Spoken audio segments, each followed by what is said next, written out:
Jubilee mission ഹോസ്പിറ്റലിന്റെ 6ാമത്തെ ഗേറ്റിലും സൗകര്യമുണ്ടായിരിക്കുന്നതാണ്. പ്രത്യേകം ശ്രദ്ധിക്കുക, വാഹനങ്ങൾ പാർക്ക് ചെയ്യുന്ന ഇടങ്ങളിൽ രാത്രി 10 മണി വരെ മാത്രമേ പാർക്ക് ചെയ്യാൻ സാധിക്കുകയുള്ളൂ. അതുകൊണ്ട് 10 മണിക്ക് മുമ്പായി പാർക്ക് ചെയ്തിട്ടുള്ള വാഹനങ്ങൾ അവിടെ നിന്നും കൊണ്ടുപോകേണ്ടതാണെന്ന് അഭ്യർത്ഥിക്കുന്നു. ഭക്തജനങ്ങളുടെ ശ്രദ്ധയ്ക്ക് ലൂർദ് KCYMന്റെ നേതൃത്വത്തിൽ നേർച്ച പന്തലിന് സമീപം രുചിയൂറും നോർത്ത് ഇന്ത്യൻ ഭക്ഷണ പദാർത്ഥങ്ങളുടെ ചാറ്റ് സ്റ്റേഷൻ ഒരുക്കിയിരിക്കുന്നു.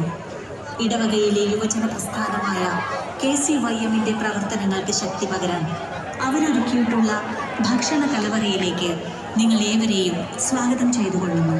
ലൂർദ് കത്തീഡ്രൽ സീനിയർ CLC തിരുനാളിനോടനുബന്ധിച്ച് നേത്രദാന കാരുണ്യ പദ്ധതി ഇടവകയിൽ നടത്തുന്നു. കണ്ണ് മണ്ണിനുള്ളതല്ല, മനുഷ്യനുള്ളതാണ്. മരണശേഷം നമ്മുടെ നേത്രം മറ്റു 2 പേർക്ക് ദാനം ചെയ്യും. നേത്രപടലത്തിന്റെ വൈകല്യം കൊണ്ട് ലോകത്തിലെ നിറങ്ങളും കാഴ്ചകളും കാണാൻ കഴിയാതെ അന്ധത അനുഭവിക്കുന്ന ലക്ഷക്കണക്കിന് ആളുകളുടെ ജീവിതത്തിൽ